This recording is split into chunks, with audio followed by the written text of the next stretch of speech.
Pardon. Apprends-nous à remettre tout projet entre les mains du Père et à lui dire que ton règne vienne au cœur de ce monde que tu aimes. Esprit Saint, tu nous ranimes au souffle du Pentecôte, tu soutiens notre foi et notre audace pour le royaume. Donne-nous d'être fidèles et inventifs au service de la bonne nouvelle. Donne à ton Église des serviteurs de l'Évangile, joyeux et confiants. Dieu Père, Fils et Saint-Esprit, nous t'offrons notre louange et notre action de grâce. Que ton règne vienne aujourd'hui et chaque jour.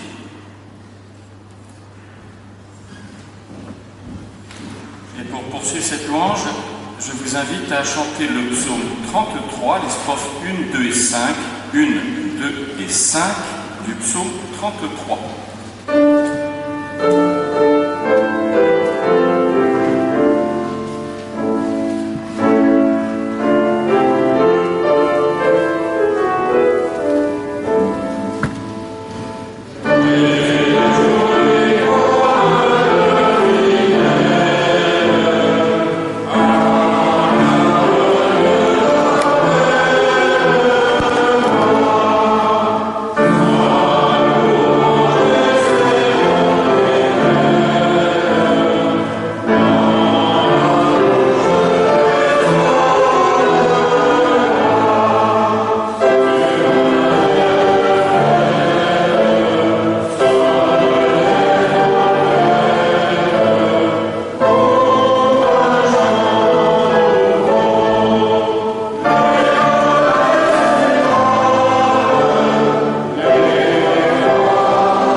Et j'invite justement, puisque je l'ai évoqué, les enfants, les plus jeunes d'entre nous, à suivre Micheline Godard, qui est leur responsable pour aujourd'hui.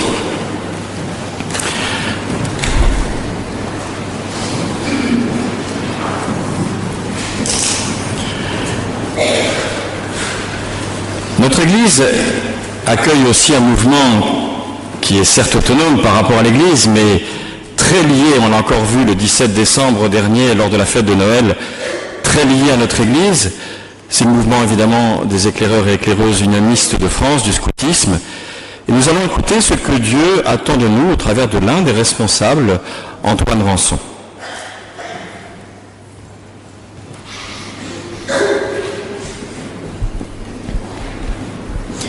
Dieu est en nous, source de vie. Il amène toute chose à l'existence. Il veille sur sa création et l'anime de sa force de vie, de sorte qu'elle reflète sa gloire. La présence de Dieu monte en nous. Elle emplit nos vies de sa lumière. Dieu nous montre les fautes du monde. Il dénonce les forces du mal qui nuisent aux hommes. Il nous ouvre au combat de la vie et de la lumière. Nous comptons sur Dieu. Il nous réoriente et nous dynamise, afin qu'avec tous les hommes de bonne volonté de la terre entière, nous collaborions à son grand dessein de vie en plénitude. Viens, ô Dieu, et que ta volonté se fasse.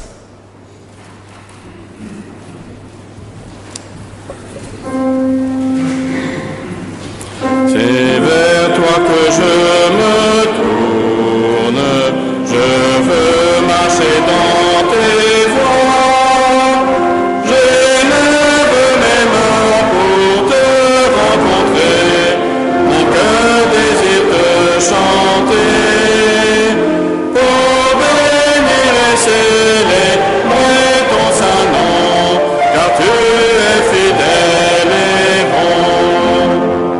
Seigneur, ô Seigneur, je veux te donner. Seigneur, ô Seigneur, ma vie à jamais. Servir, c'est aussi servir les plus démunis de nos quartiers, c'est servir à table. Et vous savez que notre Église est associée avec 3 paroisses catholiques à Solidarité chrétienne des Batignolles et que c'est l'un des ministères que nous voulons exercer de manière œcuménique. Et nous allons maintenant reconnaître dans la prière notre fragilité, notre péché. Et c'est l'une des responsables de Solidarité chrétienne, Taïna, qui va venir nous guider dans cette prière.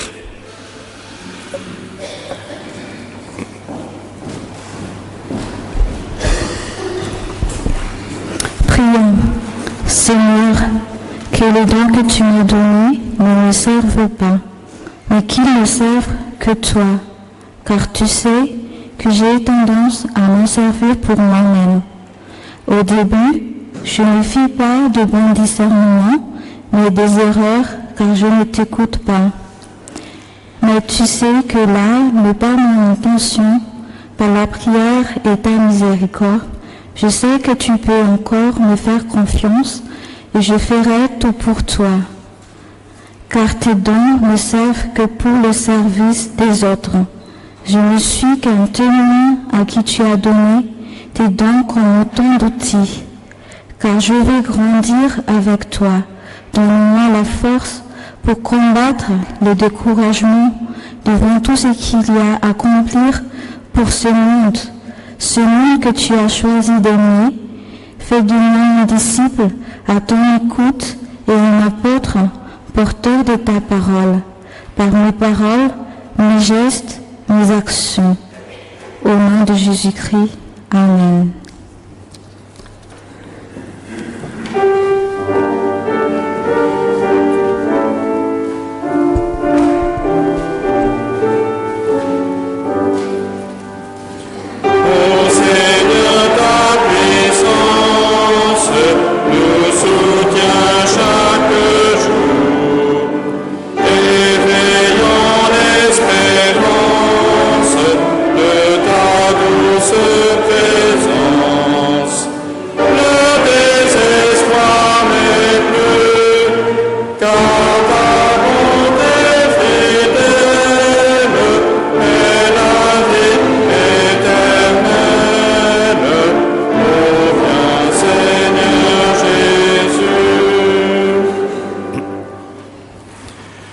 L'un des ministères essentiels de l'Église, c'est celui de la transmission, non pas transmission de la foi, car celle-ci ne se transmet pas, mais se découvre, mais transmission des connaissances de la Bible, transmission de notre témoignage de foi, et notamment pour les plus jeunes, au travers de ce qu'on appelle souvent l'école biblique, que nous avons choisi à Batignolles d'appeler la découverte biblique, puisque le but c'est bien que les enfants découvrent la Bible.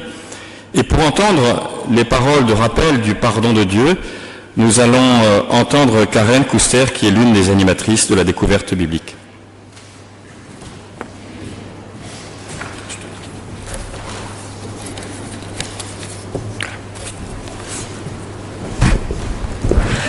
Le Seigneur a dit à ses apôtres, « Je vous laisse la paix. » Cette paix, la sienne, n'est pas dans l'ordre lorsque l'ordre écrase.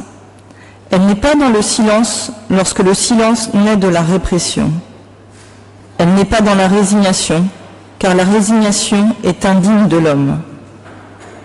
Sa paix est l'amour pour tous, la justice pour tous. Dieu ne regarde pas le péché qui divise et qui humilie, qui écrase. Mais il regarde notre bonne volonté. Il transforme notre cœur, il fait germer l'amour. Nous croyons en sa paix puisqu'il nous l'a promise. Il nous la donne et nous la donnerons au monde. Laisse couler en toi la source et tu sauras combien tu avais soif. Laisse passer en toi la vie et tu sauras combien tu étais mort. Laisse respirer en toi le désir et tu sauras combien tu étais lié. Laisse vivre en toi l'amour et tu sauras combien tu étais seul. Laisse naître en toi la présence et tu sauras combien tu étais absent. Laisse-toi trouver par celui qui est le visage de ton humanité et tu te sauras à jamais enfant de l'Esprit. Amen. Et je vous invite à vous lever pour chanter à Dieu notre reconnaissance. Voici l'aurore d'un jour nouveau.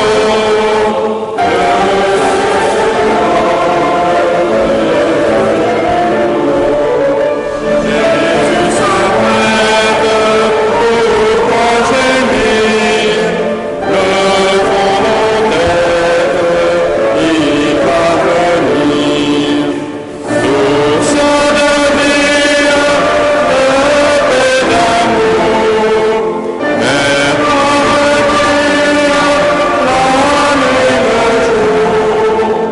Entends ma plainte, sois mon soutien, calme ma crainte, toi mon seul bien.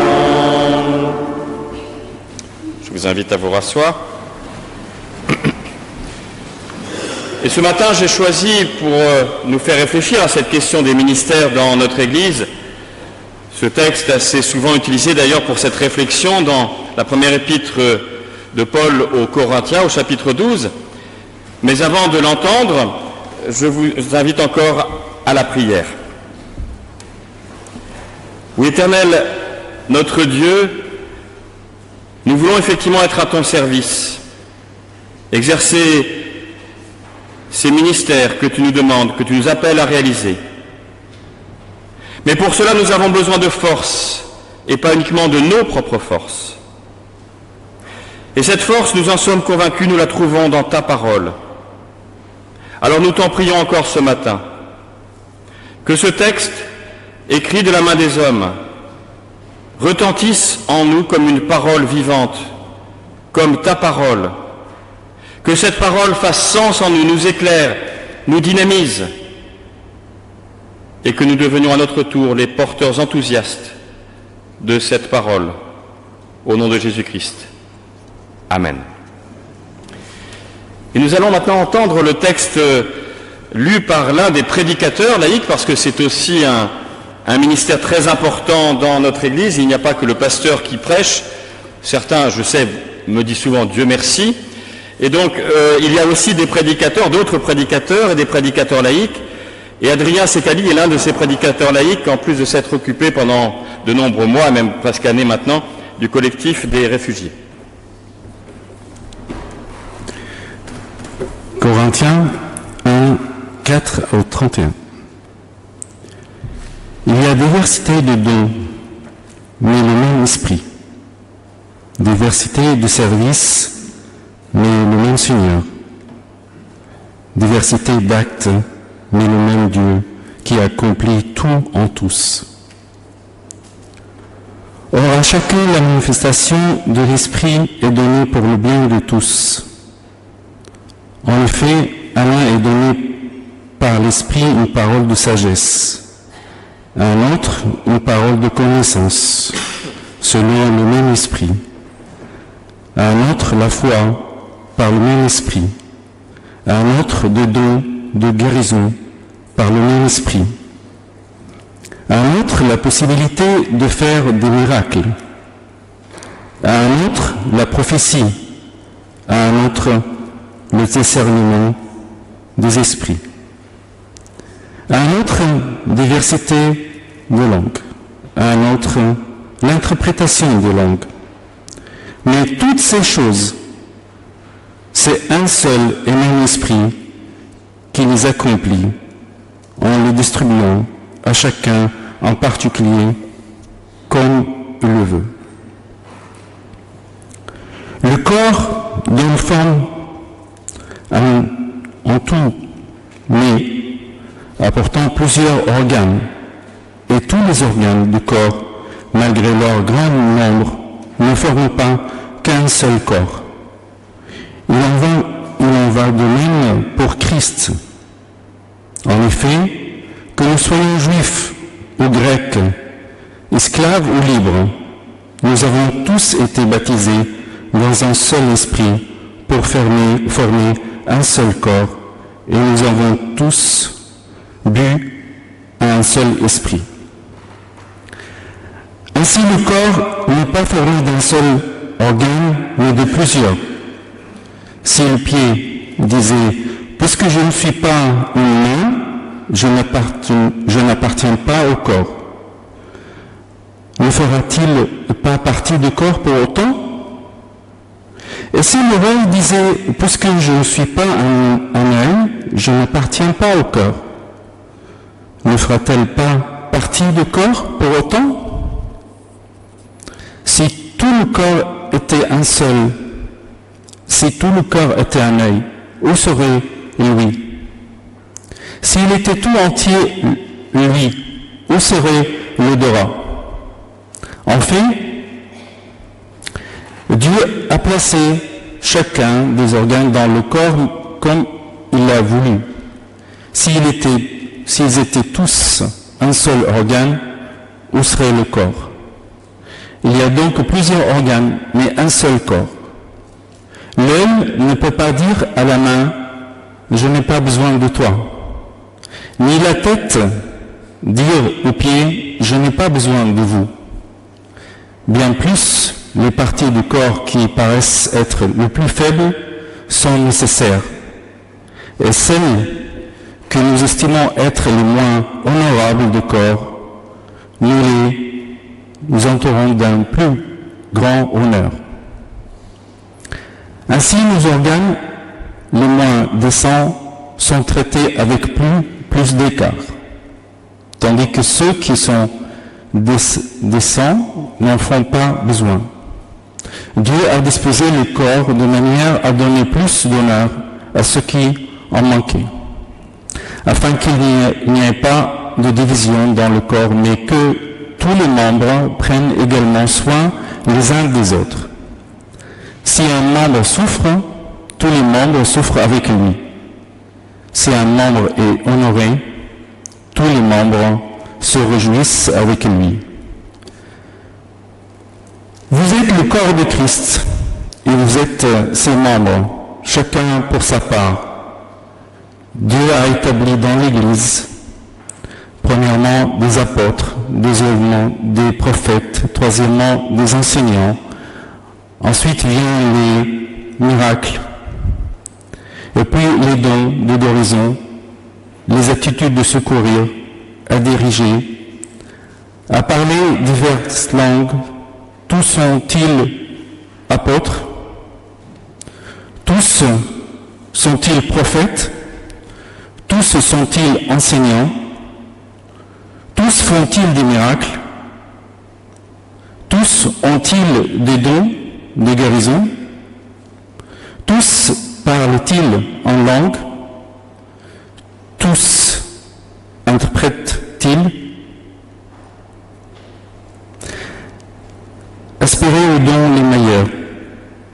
Je vais encore vous montrer la voie par excellence. Amen.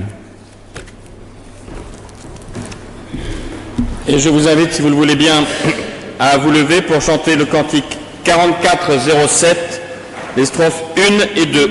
1 et 2 du 4407.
À vous rasseoir.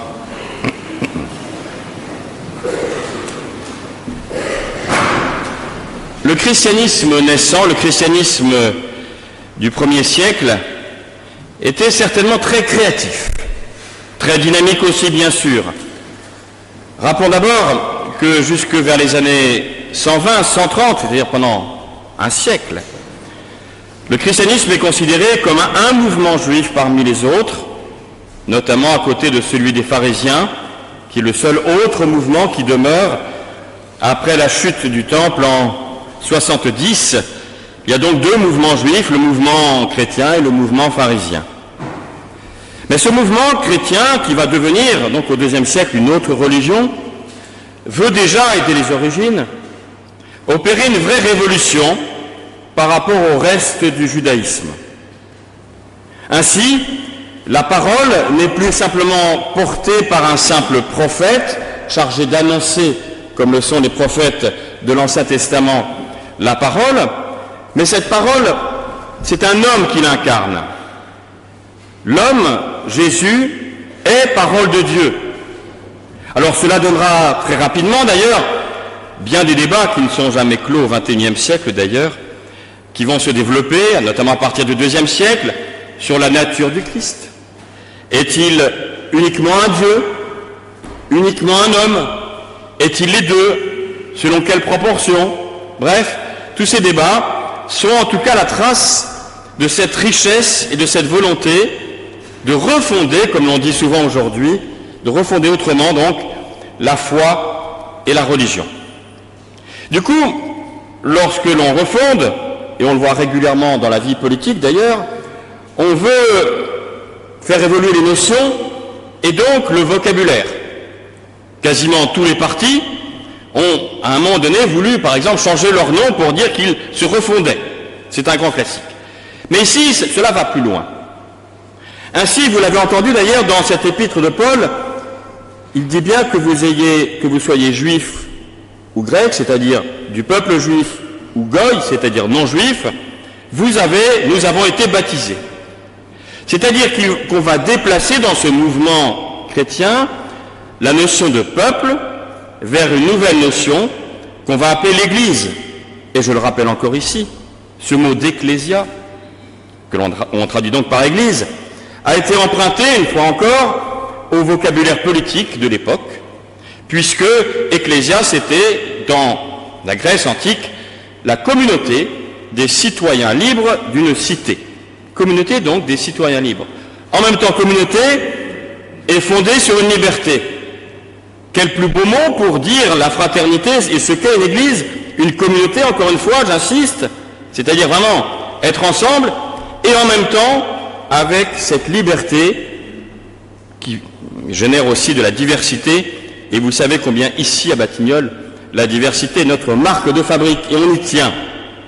Mais en même temps, le mot ecclésia, sa racine grecque, vous savez que j'aime bien travailler sur la racine des mots, veut dire mot à mot être appelé vers dehors. C'est-à-dire qu'il y a une notion non seulement de communauté, de vie fraternelle, mais une sorte d'appel à témoigner vers l'extérieur. Il y a donc, vous voyez, cette double notion dialectique d'avoir en même temps cette vie communautaire que nous vivons là aujourd'hui pendant ce culte et tout à l'heure avec la galette. Et puis, en même temps, nous sommes les uns les autres appelés à témoigner de cela vers l'extérieur des murs de ce temple des Batignolles. Du coup, on va aussi développer dans ce mouvement naissant la notion de fraternité qui est nouvelle. Parce que la fraternité est sans racine commune. On n'est pas frère parce que l'on vient du même endroit ou de la même famille, ce qui est le sens normal du mot frère et sœur, mais on est frère et sœur parce qu'on partage la même conviction, la même foi. Et je redis ce même verset, que vous soyez juif ou que vous soyez grec, que vous soyez, excusez-moi, africain ou européen, nous avons été tous baptisés. Et c'est cela qui fait notre fraternité. Nous avons une fraternité multicolore, très diversifiée, qui n'est pas une fraternité de jumeaux, et c'est tant mieux. Rien ne serait plus ennuyeux qu'une église de jumeaux où tout le monde est d'accord et tout le monde pense la même chose. Ici, au moins, je vous le garantis, vous ne pensez pas, nous ne pensons pas la même chose, si j'en crois les réactions à certaines de mes prédications. Et c'est tant mieux. Voilà, comme ça c'est dit. Mais en tout cas, cette fraternité, elle est nouvelle et elle est dynamique. Seulement, il faut l'organiser. Et c'est là que va intervenir cette notion essentielle, centrale, des ministères dont parle Paul, de cette manière de servir, toujours encore une fois, de servir en même temps la communauté et tourner vers l'extérieur. On déplace donc la notion, depuis le judaïsme, vous savez que dans la religion d'Israël antique, c'est-à-dire avant l'exil du VIe siècle, avant Jésus-Christ, la religion d'Israël était fondée sur la complémentarité déjà, mais la complémentarité des tribus, puisque par exemple pour les plus grands sacrifices, dans, mettons, 10e, 11e, 12e siècle avant Jésus-Christ, il fallait que chacune des tribus puisse apporter sa contribution, et que sans la contribution même de l'une des tribus, cela ne pouvait pas fonctionner. Donc on avait bien une complémentarité déjà, mais des tribus. On a évolué après l'exil vers l'idée de complémentarité toujours, mais de complémentarité des fonctions. Il y avait des prêtres, les Kohénim, et les Lévites. Il y avait comme ça, cela des fonctions, mais qui étaient quand même encore fondées sur une notion d'hérédité. Le rituel aussi déterminait la pratique religieuse, sous la forme d'une forme donc de loi religieuse. Mais là, le christianisme de Paul fait évoluer les choses, puisque le cœur de la religion, ce n'est plus pour le christianisme la loi, ce n'est plus la pratique, ce n'est plus le rituel, mais c'est la grâce et c'est la foi. La religion est au service de la foi. Et le témoin, la religion est le témoin de la grâce, mais pas l'inverse. On n'entre pas dans une église pour, mais on entre dans une église parce que Dieu nous aime. Cela change toute la dynamique. La religion n'est plus d'abord une pratique, mais d'abord une foi. Du coup, il faut évidemment organiser cette vie de foi, communautaire, fraternelle. Et le christianisme naissant va donc aller encore plus loin dans l'idée de fonction et développer cette notion de ministère au service de la communauté et au service du monde. Quelques remarques sur ces ministères. Désormais, dans le christianisme naissant, et encore aujourd'hui, évidemment, les fonctions, les ministères ne sont plus héréditaires. Oh, j'ai bien vu une exception dans ma vie, que je vous raconte cette anecdote. Alors que j'étais étudiant en théologie, je faisais un stage avec un éminent collègue que j'aimais beaucoup d'ailleurs, Georges Philippe, à Tours. Il y avait dans le temple de Tours une plaque indiquant, comme cela se faisait parfois dans certains temples, et encore aujourd'hui on en trouve aussi, la liste des pasteurs. Il y avait un pasteur qui était resté, c'était déjà pas mal, 35 ans dans la paroisse de Tours. Mais le plus fort, c'est que son fils lui a succédé et que lui est resté 36 ans, il l'a battu d'1 an. Ça veut donc dire que pendant 71 ans, vous vous rendez compte, 71 ans, on avait une généalogie de pasteurs. Mais c'est l'exception évidemment qui confirme la règle. Donc il y a plus de fonctions héréditaires, mais des fonctions qui sont le résultat d'un appel, bien sûr personnel, d'un talent, pour reprendre l'image de la parabole, mais aussi d'un besoin à la société. C'est la rencontre, exercer un ministère, c'est la rencontre d'un appel que l'on ressent et d'un besoin de l'Église. Par exemple, lorsque j'étais membre de la commission des ministères en Belgique, les candidats qui disaient « moi, Dieu m'appelle », oui, mais on dit « mais est-ce que l'Église a besoin de vous ?» Il y a la rencontre d'un appel personnel, légitime, intime, et d'un besoin de l'Église. C'est une vraie théologie de l'appel qui remplace celle du rituel ou celle de l'habitude.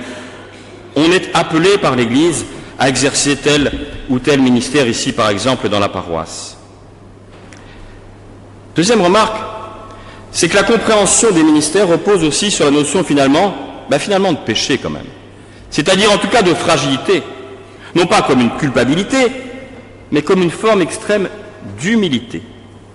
Personne ne peut tout faire. Tout le monde a ses propres limites, ne serait-ce que la limite du temps que l'on prend pour exercer tel ou tel ministère. La complémentarité est donc indispensable, car l'être humain doit pouvoir s'appuyer sur les autres, sur tous les autres. Que serait une communauté, et parfois cela arrive, et des communautés qui se fragilisent, qui se délitent, parce que tout repose sur trop peu de personnes qui s'épuisent. Il faut donc, et c'est aussi ce que je vous dis, une forme d'appel à donner chacune de votre temps pour l'un des ministères dans notre Église, afin que celles et ceux qui exercent ces ministères ne s'y épuisent pas. Lorsqu'on vient dans l'Église, ou lorsqu'on vient au service de l'Église, avec des pieds de plomb, avec la fatigue chevillée au corps, il y a quelque chose qui ne va pas.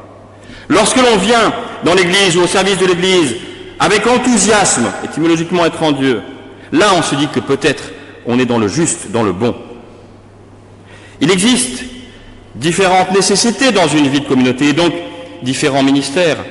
Paul en cite quelques-uns à son époque, mais les choses effectivement évoluent, chaque époque génère ses propres besoins, ses propres ministères.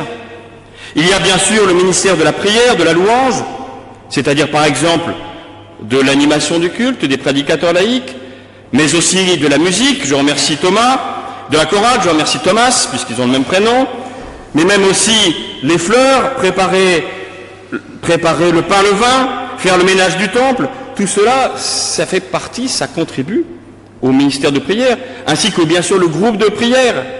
Tout cela, c'est de manière collégiale, diversifier le ministère de la prière et de la louange. Il y a aussi bien sûr le ministère de l'enseignement, de la prédication évidemment, mais de la catéchèse, de la formation aussi des futurs responsables, donc de l'enseignement théologique dans les facultés, aussi la formation que nous pouvons faire ici, par exemple les 21 siècles de théologiens ou les études bibliques. L'enseignement, c'est l'idée que chacune doit pouvoir réfléchir aux mots qu'il met sur sa foi, aux mots qu'il utilise pour comprendre l'image qu'il a de Dieu. L'enseignement est quelque chose d'essentiel. Que serait une église où il n'y aurait plus d'études bibliques, où il n'y aurait plus de formation, où l'on ne ferait que chanter, ce qui est bien, et Thomas ne me dira pas le contraire, mais cela ne suffit pas. Mais que serait aussi une église où il n'y aurait plus que des études bibliques et où on ne chante plus? Ça va comme ça, j'ai équilibré les choses par rapport à toi. Donc en tout cas, vous voyez, cette complémentarité des ministères est essentielle. Mais il y a aussi, et Paul le dit, un service tourné vers l'extérieur, ce que l'on appelle le ministère diaconal, le service fraternel, qui bien sûr est aussi d'abord un service à l'intérieur de la paroisse. Le service diaconal, c'est celles et ceux qui préparent les repas, celle qui tout à l'heure a fait cuire les galettes pour tout à l'heure, celles et ceux qui font des visites aux paroissiens isolés qui ne peuvent plus, par exemple, venir au culte, celles et ceux qui accompagnent, et ça fait partie aussi du ministère pastoral bien sûr, qui accompagnent les situations personnelles parfois douloureuses que l'on peut avoir ou traverser. Mais c'est aussi, et vous le savez, j'ai à peine besoin de le dire ou de le redire, une aide tournée vers nos frères et sœurs en humanité, car nous avons étendu la fraternité à l'universel. Nous avons aidé bien des réfugiés ici, bien des migrants. Nous aidons ici avec la domiciliation les personnes qui ont besoin d'une adresse postale et qui ont d'ailleurs très souvent aussi besoin, et peut-être surtout besoin, d'une relation humaine, de conseils, d'être orientés, d'aller là où ils doivent aller pour faire valoir leurs droits. Tout cela est un service qui participe encore une fois du ministère global de l'Église. Il n'y a pas de ministère supérieur aux autres. Il y a aussi le ministère, bien sûr, de coordination de ce qu'on appelle le gouvernement de l'Église, ce ministère collégial du Conseil presbytéral, qui encore une fois, et je sais que le Conseil presbytéral ici le sait bien, n'est pas un ministère de pouvoir par définition, mais bien de service. Nous sommes, avec le Conseil presbytéral, au service, évidemment, de la paroisse. Et puis, il y a aussi tous ces ministères tournés vers l'extérieur, de la communication, et je me tourne sur celui qui est en train de filmer le culte, mais aussi l'écriture d'articles, participation à la radio, bref, tout ce qui nous permet de nous tourner vers l'extérieur et de dire une parole de sens, de vérité, sans doute peut-être, nous l'espérons, mais en tout cas de sens, vers l'extérieur, vers celles et ceux qui ensuite peuvent nous rejoindre. On pourrait, presque à l'infini, augmenter cette liste. Chaque époque génère ses propres ministères. Par exemple, aujourd'hui, je l'ai dit, celui de la communication. Mais chaque époque aussi, par ses drames, génère de nouveaux ministères. Les chrétiens, on en parlait hier en parlant de Karl Barth, les chrétiens qui ont résisté au nazisme dans les années 30 en créant l'Église confessante, c'était le ministère de l'Évangile. Martin Luther King, lorsqu'il se dresse contre cet apartheid américain, c'était le ministère de l'Église et de l'Évangile. Lorsque Desmond Tutu dirige ces commissions de vérité et permet aux Noirs et aux Blancs qui ont vécu dans l'apartheid le plus abject en Afrique du Sud, permet quand même de se parler, c'est le ministère de réconciliation. Lorsque le père Émile Choufani, prêtre de nationalité israélienne et arabe lui-même, vivant à Nazareth, essaye de faire en sorte que arabes et juifs, mais aussi avec une dimension religieuse, musulmans, chrétiens et juifs, se parlent sur cette terre où l'on se déchire et organise même des écoles pour former les enfants ensemble plutôt que séparément, c'est le ministère de l'Évangile. Alors notre vie paroissiale, ecclésiale à Batignolles, est particulièrement marquée, vous le savez, par cette dimension, allez, on va dire familiale, et c'est bien, de fraternité. Et en même temps, nous devons toujours nous poser la question des nouveaux besoins, des occasions de témoignage, d'engagement au-delà de nos murs. Notre foi est vécue, partagée entre nous, et c'est ce qui nous donne de la force dans la vie. Dans la vie personnelle, lorsque nous traversons, et cela arrive à tout le monde, nous le savons, des épreuves plus ou moins douloureuses, plus ou moins difficiles, voire tragiques, mais aussi dans nos vies de tous les jours, dans nos vies sociales. Tout cela, c'est notre force. Mais la diversité des ministères dans l'Église, c'est la rencontre, je le rappelle, d'un appel personnel et des besoins de l'Église. Mais j'y ajouterai un troisième élément, pour terminer. C'est l'appel du monde. Comme chrétiens, nous croyons que Dieu a fait le choix de l'être humain, le choix d'aimer ce monde. Alors notre vocation, nos vocations, personnelles et communautaires, notre vocation, c'est aussi d'aimer et de servir ce monde. Alors si parfois nous fermons les yeux pour prier et trouver en nous la paix, il nous faut aussi souvent ouvrir grand les yeux sur le monde pour construire la paix. Amen.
Et je vous invite, si vous le voulez bien, à vous lever pour chanter les 3 strophes du 44-14. Où prend mon âme, les 3 strophes du 44-14.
Éclairés par la parole, nous pouvons y répondre en attestant nous-mêmes de notre foi.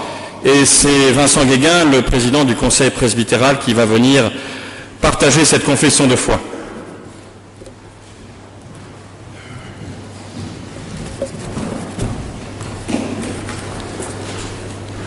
Tout croyant est un inlassable chercheur de Dieu, et c'est en le découvrant que sa vie prend du sens. C'est pourquoi nous cherchons, sans jamais être sûrs de le trouver, mais nous affirmons que nous dépendons de son énergie. Alors que nous rejoignons la longue file des chercheurs de Dieu, nous découvrons que c'est lui qui vient vers nous, vers moi, en compagnie de tous ceux que la Bible fait vivre dans les récits des patriarches et des prophètes d'Israël. Il nous invite à partager leurs désirs de vie, de liberté et de plénitude. Nous découvrons que leur espérance s'accomplit en Jésus, qui devient notre compagnon privilégié. Ses paroles et ses actes nous provoquent tellement qu'il nous invite à faire des choix dans nos vies. Son esprit est assez puissant pour devenir notre énergie de vie. Il nous fait partager des espérances qui donnent vie, malgré les désespoirs légitimes. L'espérance devient une volonté d'agir dans le monde. Au-delà du temps, nous nous sentons reliés à toutes celles et à tous ceux qui veulent une humanité plus belle. Amen.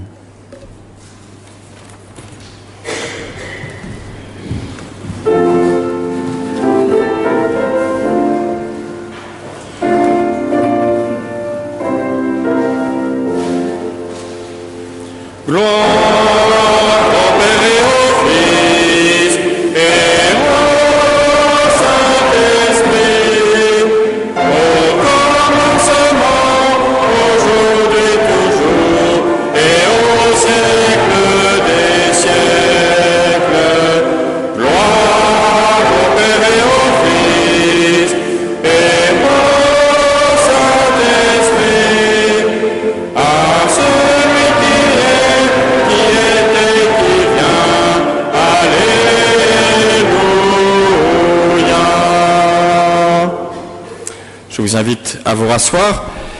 Et c'est maintenant notre ministère commun de l'offrande qui est bien un moment liturgique important de notre culte afin que vive le témoignage concret de notre Église.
Et nous allons présider cette scène avec, comme nous l'avons fait pour la première partie du culte, avec différentes personnes représentant différents ministères. Donc je vais inviter à me rejoindre Stéphane Godard, qui est l'un de nos musiciens et président des Amis de l'Orgue, Xavier Rançon, qui est le conseiller presbytéral de Seine, Ernestine Lawson, qui, outre le fait qu'elle est conseillère presbytérale, est vice-président de l'Entraide, et puis Florence Lucax, qui est l'une des responsables de la domiciliation.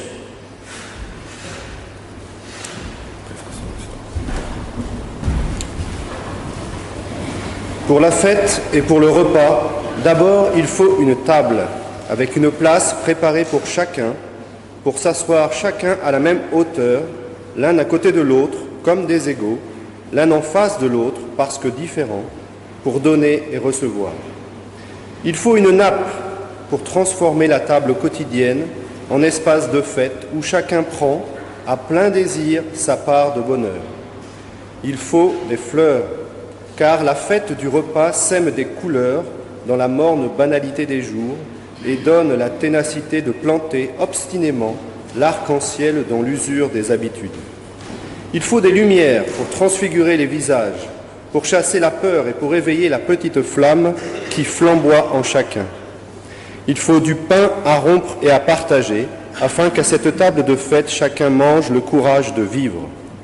Il faut du vin à verser et à goûter, afin qu'à cette table de fête, chacun boive la joie de vivre. Il faut du pain et du vin, car en les partageant, tous ceux qui sont assis à table manifestent publiquement la fidélité de leur lien d'amour. À table, pour le repas et pour la fête, il faut une parole, car la parole livre ce qui vient de l'intérieur, elle dévoile le sens caché, elle ouvre sur la vie. Et je vous invite, si vous le voulez bien, à vous lever pour chanter le 36-08, les 3 strophes du 36-08.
Je vous invite à vous asseoir.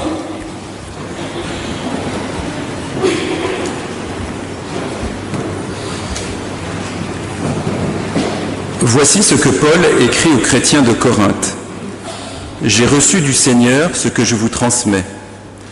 Le Seigneur Jésus, pendant le repas qu'il prenait avec ses disciples dans la nuit où il fut livré, prit le pain, rendit grâce, le rompit et le leur donna en disant « Ceci est mon corps qui est livré pour vous, faites cela en mémoire de moi. » De même, à la fin du repas, il prit la coupe, rendit grâce et la leur donna en disant « Cette coupe est la nouvelle alliance en mon sang, faites cela en mémoire de moi toutes les fois que vous en boirez. Ainsi, toutes les fois que vous mangez de ce pain et que vous buvez à cette coupe, vous annoncez la mort du Seigneur jusqu'à ce qu'il vienne. »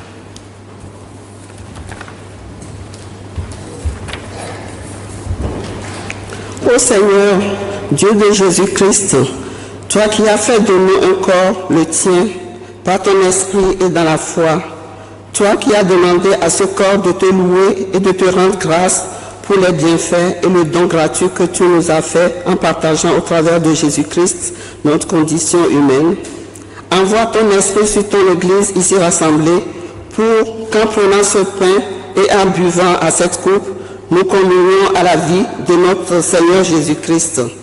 Ouvre-nous à l'espérance. Petite Église au sentiment d'être ballottée dans le fleuve du monde, nous sommes devant toi. Tu es le vivant, le premier et le dernier, celui qui ouvre et nul ne peut fermer. Et nous, fragilisés par nos échecs et par notre petit nombre, nous pensons que nous ne pas faire le poids face aux puissances du monde. Éternel notre Dieu, ouvre-nous à l'espérance. Concentre ton regard sur ton Fils crucifié et ressuscité, le vivant. Éternel notre Dieu, ouvre-nous à l'espérance. Tu es celui qui vient, suscite en nous le désir d'une autre route que celle de la fatalité du monde, le désir de partager la vie. Amen. Voici la table que nous avons préparée. Voici le pain et le vin que nous avons apportés. Mais c'est lui-même qui vous invite, qui nous invite. Venez, car tout est prêt. Et je vous invite donc à former un grand cercle.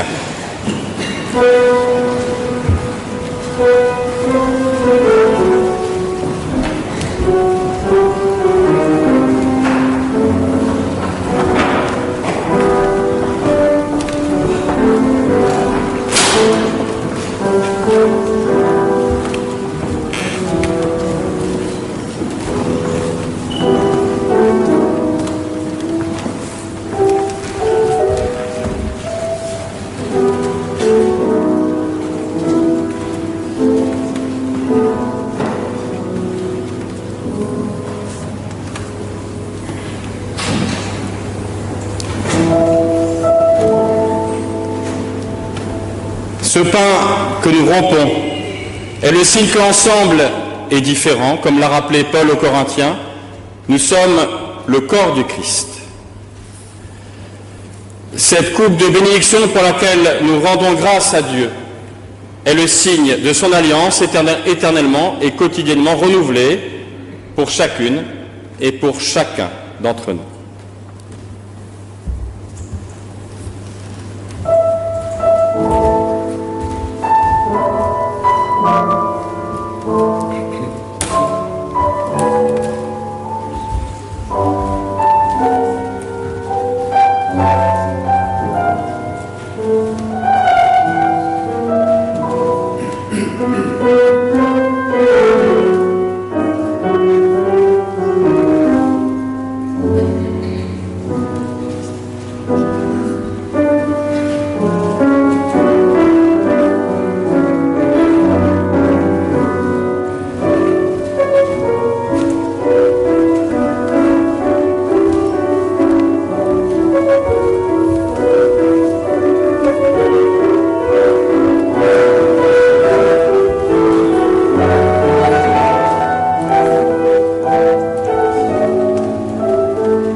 merci Seigneur pour ce pain et ce vin qui nourrissent notre quête d'une vie en plénitude.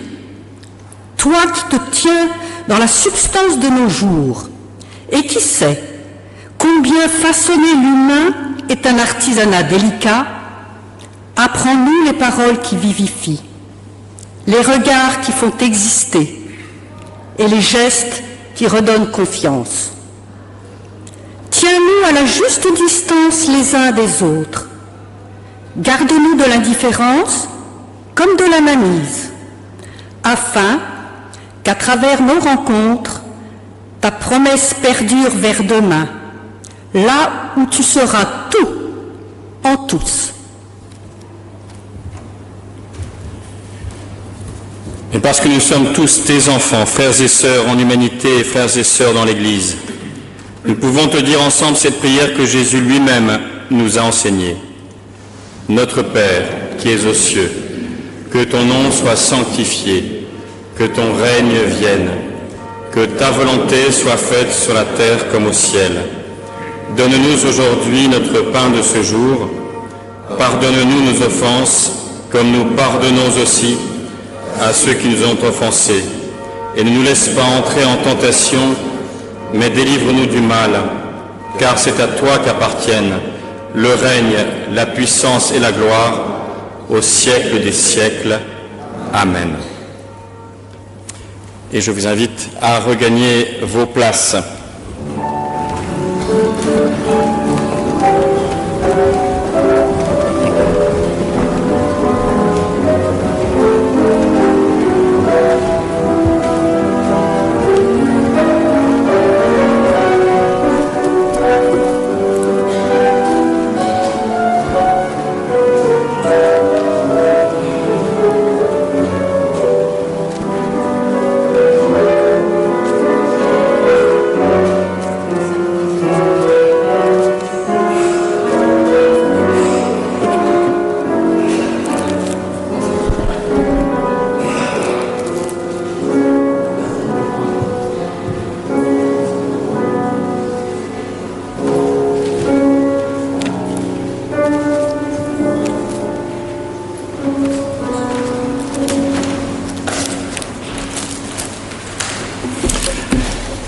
Tout à l'heure, dans ma prédication, j'aurais pu ajouter un autre ministère auquel nous tenons beaucoup, d'ailleurs, ici dans notre Église, avec notre partenariat avec l'Église de Nyekonakwe, à Lomé, au Togo, c'est le ministère de la mission. Donc j'ai le plaisir, je ne sais pas où tu es, d'accueillir ce matin, ici, mon collègue, à la retraite, mais toujours mon collègue et ami, Joël Daudeville, qui est le président du DEFAP, donc du Département français d'action apostolique. C'est vraiment l'un des ministères essentiels, vous le savez, de l'Église. Nous y tenons et merci d'être là ce matin, Joël.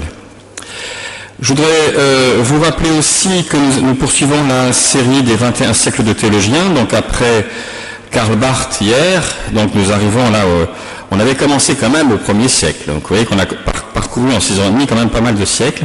Karl Barth est là donc dans 15 jours, ce sera Rudolf Bultmann. Vous dire une nouvelle tout à fait personnelle, je ne serai pas là samedi prochain, ni dimanche, parce que je suis au mariage de ma fille. Voilà, donc c'est une bonne nouvelle que je voulais partager avec vous. Et puis je vais laisser la parole à Elisabeth Gruber, parce que nous avons vraiment besoin d'aide pour le repas du CASP qui a lieu justement dimanche prochain. Oui, dimanche prochain, nous recevrons 55 invités du CASP, qui est le Centre d'action sociale protestant. Et ces invités sont des gens qui sont en difficulté, mais nous leur offrons un déjeuner convivial, un moment de repos, un moment un peu de joie, on espère, et de respect surtout. Pour cela, j'ai besoin de monde qui viennent nous aider à la préparation le samedi déjà, entre 14h et 19h. Venez passer 1 heure ou 2, pas pendant tout le temps. Également, à partir du dimanche matin, à partir de 9h, là j'ai besoin, mais pas beaucoup de monde.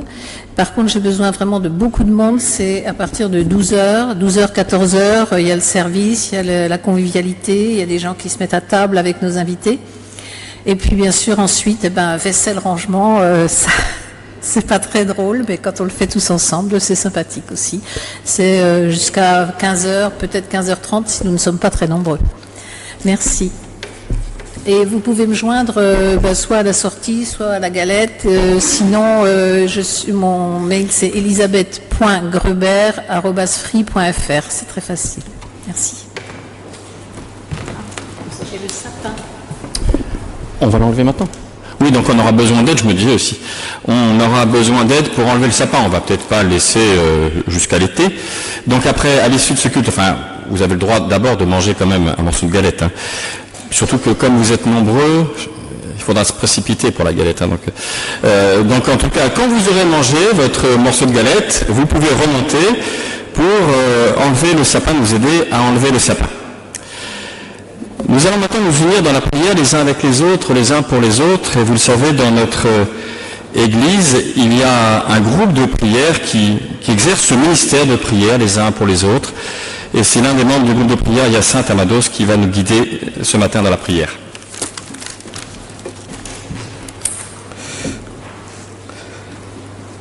Je vais me permettre quelques mots aussi pour nous mettre en condition pour ce moment spirituel d'intercession. On peut le faire très court en rassemblant toutes nos demandes dans la prière que le Seigneur lui-même nous a apprises et le Notre Père. Mais je vous prie de donner un peu de votre temps, un peu de patience pour prendre le temps de dégrainer les demandes et que nous avons pour le Seigneur. Il sait, omniscient, tout ce dont on a besoin, mais vous savez tous qu'il a usage de dire que voulez-vous que je vous fasse. Et après, il dit aussi, va, ta foi t'a sauvé. Donc, nous allons vraiment par la foi, donc cette ferme assurance des choses qu'on espère et la démonstration de celles qu'on ne voit pas, et nous allons nous unir dans cette prière les uns pour les autres.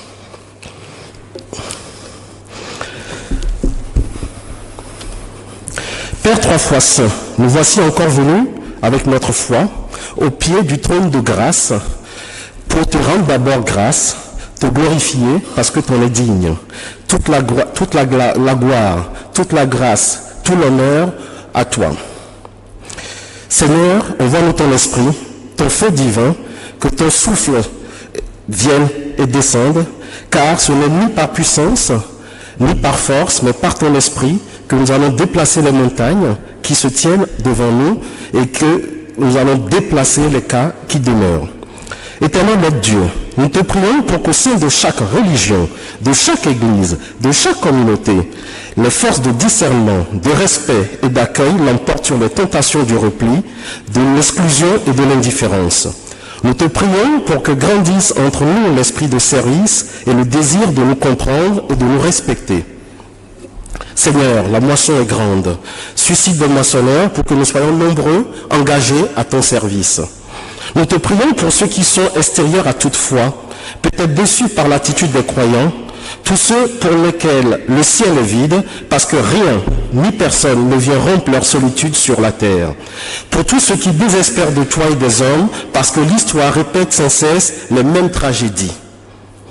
Nous te prions pour que, dans les bons comme dans les mauvais jours, nous écoutions les paroles du Christ qui cheminent avec nous, pour que ton esprit donne sens à nos paroles et force à nos gestes tout au long de notre marche sur la terre. Mais, Seigneur Dieu, il ne faudrait pas que notre prière d'intercession soit une manière de rester en retrait en te laissant le soin de faire tout le travail. Nous voulons être ouvriers avec Dieu. Aussi, donne-nous le courage, là où nous vivons chaque jour, de prendre position au nom de notre foi, de ne pas mettre sous le boisseau notre attachement au Christ, même si cela doit nous amener ironie ou rejet. Oui, nous n'avons pas honte de l'évangile, une puissance qui libère. C'est une puissance de Dieu pour le salut de quiconque croit. Seigneur, nous prions pour la paix aux quatre coins du monde, au bord des eaux paisibles du Jourdain et sous les oliviers de la Palestine que tes pieds ont foulés, sur les rives du fleuve Mono et sur le flanc de la chaîne de la Takora, au pays du matin calme, à l'Extrême-Orient, et dans la maison pas toujours si immaculés en Occident, répands ton esprit de sagesse auprès de dirigeants qui jouent à se faire peur et qui essaient de nous faire peur par la même occasion. Mais dans Jean 14, 27, tu dis, je vous laisse la paix, je vous donne ma paix, je ne vous donne pas comme le monde donne, que votre cœur ne se trouble point et ne s'alarme point.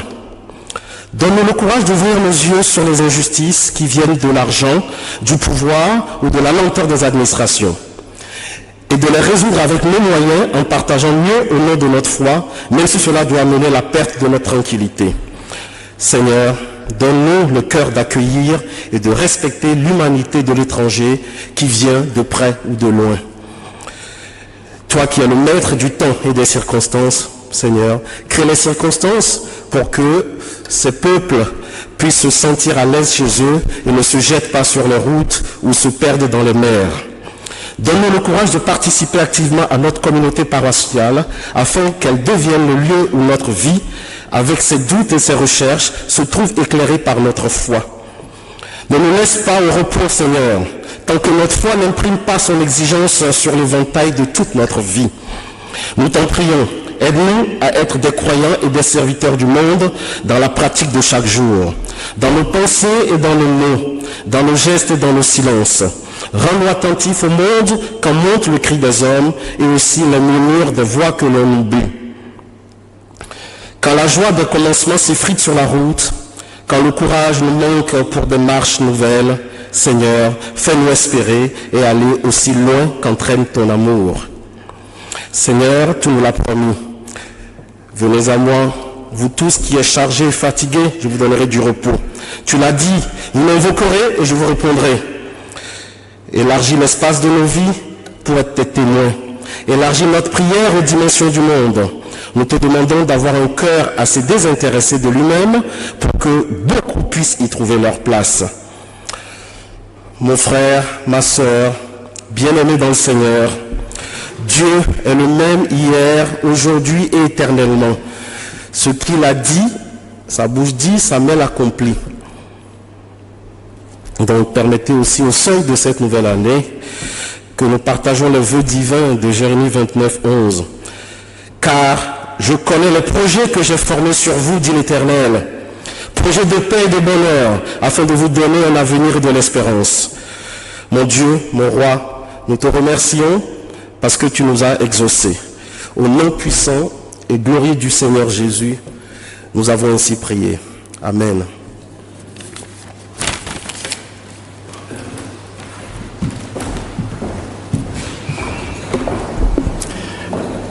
J'ai oublié juste dans les annonces une remarque, puisque nous avons parlé des ministères et du temps que l'on peut donner à l'Église, au service de l'Église, au ministère de l'Église, dans toute sa diversité. Il y a sur la table du fond une petite fiche qui s'appelle « Don du temps », où vous pouvez, si vous le souhaitez, eh bien, la remplir pour nous proposer votre service dans tel ou tel ministère de l'Église, dans telle ou telle activité de l'Église. Je vous invite maintenant à vous lever pour recevoir l'exhortation et la bénédiction. Vous avez toutes et tous reçu des dons. Vous avez toutes et tous reçu un talent. À vous de ne pas l'enterrer dans le fond du champ, mais de le valoriser. À vous de mettre votre talent au service de Dieu, au service de l'Église et au service du monde. Vous êtes les ministres de l'Évangile. Pour cela, Dieu nous accompagne. Il nous bénit en tout temps et de toute manière. Amen. Et nous chantons pour terminer ce culte le cantique 62-81 que nous chanterons deux fois. 62-81.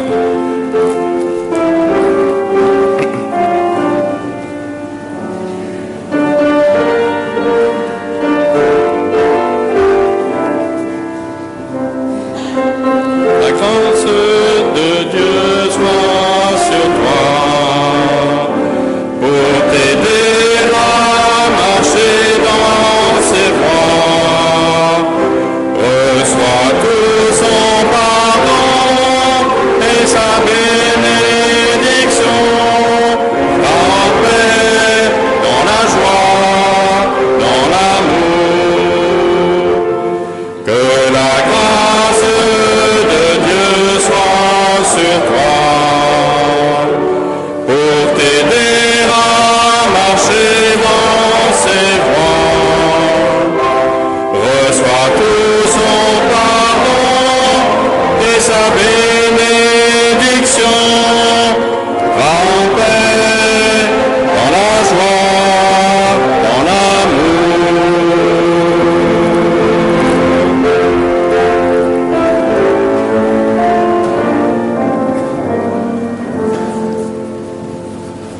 Un grand merci aux Thomas au pluriel, l'un pour nous avoir accompagnés au piano durant ce culte et l'autre pour avoir dirigé la chorale. Et nous nous retrouvons donc dans la salle Batignolles, en bas de l'escalier à gauche, pour partager la galette. Bon dimanche à tous.